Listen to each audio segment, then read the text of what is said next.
আসসালামু আলাইকুম। আজকে আমরা ডেমনস্ট্রেটিভ প্রোনাউনের দ্যাট এবং দোজের সঠিক ব্যবহারটা শিখব। আমরা জানব যে কোন সময় আমরা দ্যাট ব্যবহার করব এবং কোন সময় আমরা দোজ ব্যবহার করব।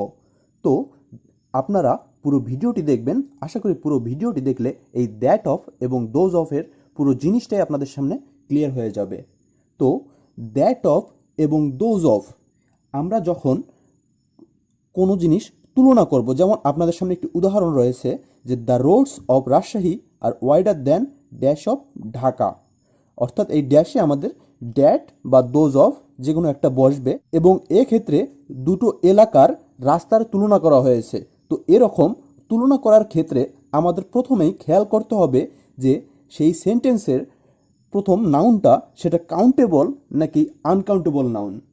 তো এক্ষেত্রে দুটি আনকাউন্টেবল নাউনের ক্ষেত্রে তুলনার সময় দ্যাট অফ বসে এবং দুটি প্লুরাল কাউন্টেবল নাউনের ক্ষেত্রে তুলনার সময় দোজ অফ বসে। তাহলে আমি আগে রুলসটা লিখে রাখি যে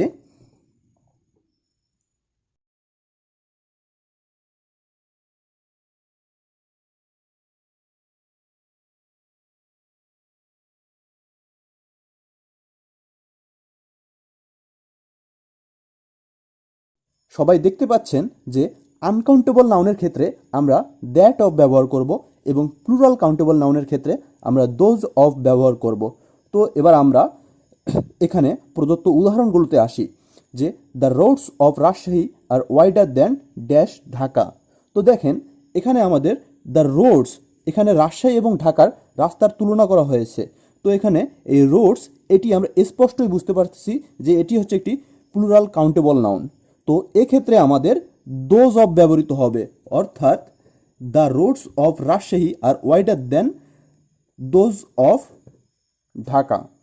এবার আমাদের সেকেন্ড উদাহরণটাতে আমরা আসি যে the scenery of Chittagong is better than dash Dhaka. তো আমাদের এই সিনারি এটি হচ্ছে আমাদের একটি আনকাউন্টেবল নাউন।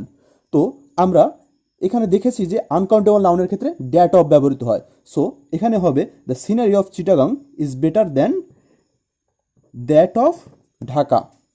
এরপরে আমাদের 3 নম্বর উদাহরণে আসি আমরা যে Darjeeling tea is better than dash Assam tea, অর্থাৎ দার্জিলিংয়ের চা এবং আসামের চা তুলনা করা হয়েছে।